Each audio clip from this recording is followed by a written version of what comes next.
I want to make sure I answer your question about gene expression and permanent changes, because I've failed to do that thus far. One of the things that is absolutely key about the dopamine system is that it has a fast component. Dopamine is released, more adrenaline, aka epinephrine, can be released, and you can, this sort of upward spiral of energy and sort of success with the occasional drops, right? I mean, nobody succeeds in every task, right? Sometimes the phone rings or the doorbell rings and you fail.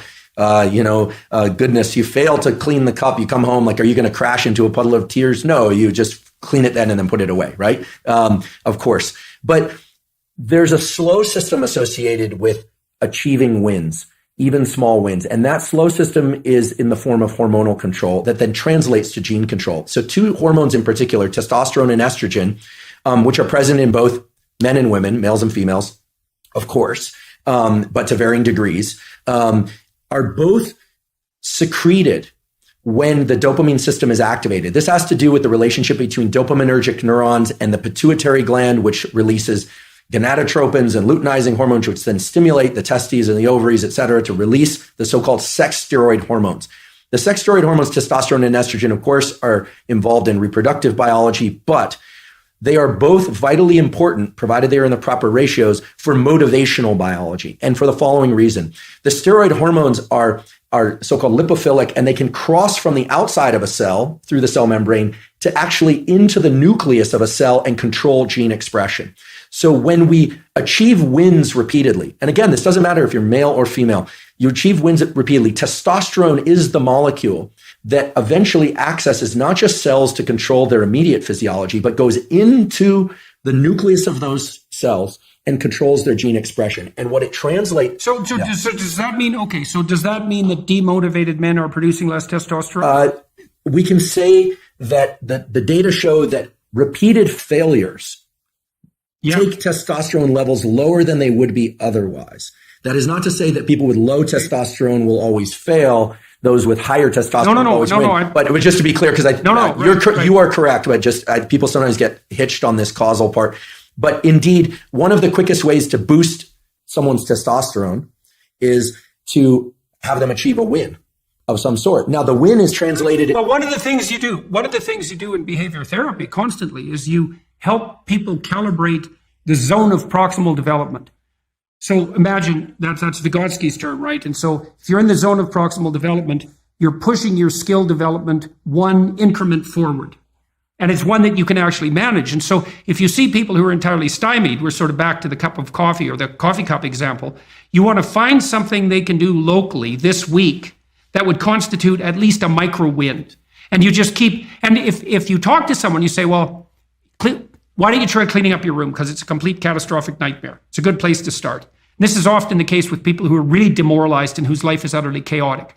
And maybe they come back later and say, well, like I had one client, he just had a child, and he didn't want to mess up this child, but he was living at home. He was like 35 years old. He had a child out of wedlock by accident, but he didn't want to be a useless father. And he was very afraid he was going to be. And he had good reason to. Like, he still lived at home. He lived in his high school bedroom, and it was a complete bloody mess. He was living like a 12-year-old, a bad 12-year-old. And so I said, well, when was the last time that your carpet was vacuumed? And he said, well, sometimes my mother does it, but it's probably been months. I said, well, why don't you just bring the vacuum cleaner into the room and just vacuum your carpet? That'll be your task for this week. And I knew that was a bigger task than you might think, because he'd been in that room for like 18 years and it was a mess. And so cleaning it up at all was a big deal.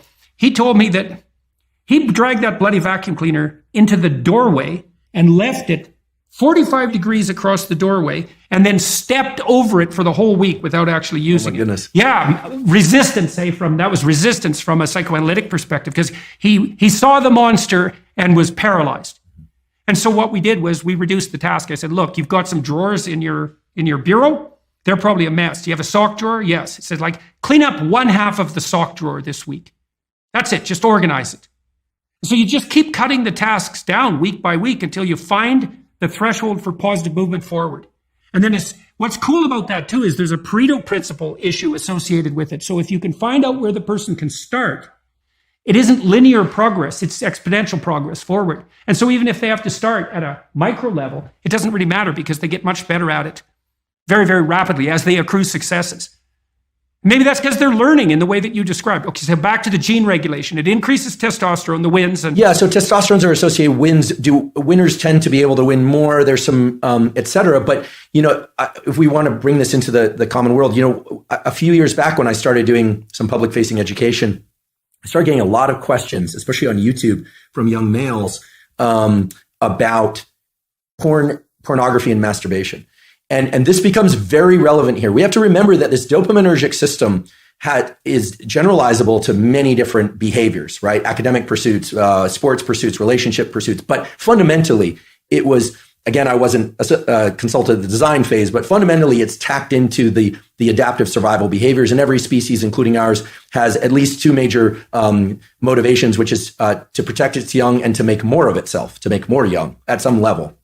People can opt out of that, but one of the absolutely pathologic situations for any animal or human is to be able to access repeated dopamine surges without effort or any pursuit that's self-directed or that's directed, I should say. So for instance, cocaine, a drug which potently increases dopamine, or methamphetamine, which potently increases methamphetamine, but doesn't require any sort of adaptive action pursuit except to acquire the drug and spend money on it. No sacrifice. So essentially what ends up happening is the circuit that gets rewarded is only the drug-seeking behavior, and no other behavior will give the kind of potent dopamine release that cocaine or methamphetamine will, which is why they are so pernicious.